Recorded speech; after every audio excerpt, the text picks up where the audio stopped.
Kita ingin semua perusahaan itu yang ada di itu berjalan lancar semua aktivitasnya, sehingga dengan mereka lancar akan terbuka lapangan kerja bisa ribuan itu. Kemudian juga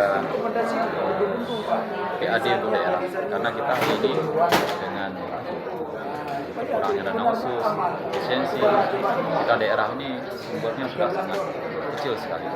Maka itulah solusi konkretnya.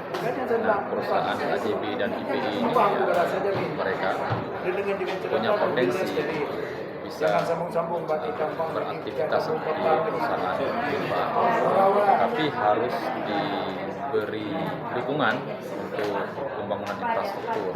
Jadi sebelumnya pemerintah sudah memberikan izin 3 tahun sebelum saya ya, kemudian mereka minta izin 3 tahun lagi. Cuman nanti kita bentuk tim untuk mengkaji, mungkin 2 tahun bisa kita berikan, dengan catatan dalam 2 tahun itu harus selesai pembangunan jalan sendiri dan juga pelabuhannya. Di mana hambatan-hambatan nanti kita pemerintah bentuk tim untuk bisa membantu mempercepat.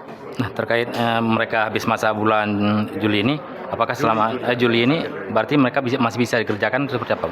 Ya, nanti mereka kalau tidak diperpanjang, otomatis mereka akan terhenti aktivitasnya.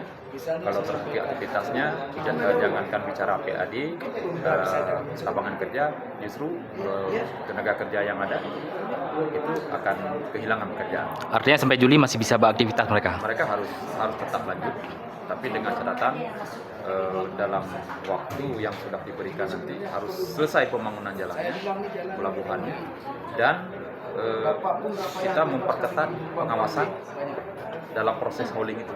Tidak boleh lagi ada ceceran batubara, dan keselamatan masyarakat, kenyamanan masyarakat harus diutamakan. Tidak boleh lagi seperti yang sekarang.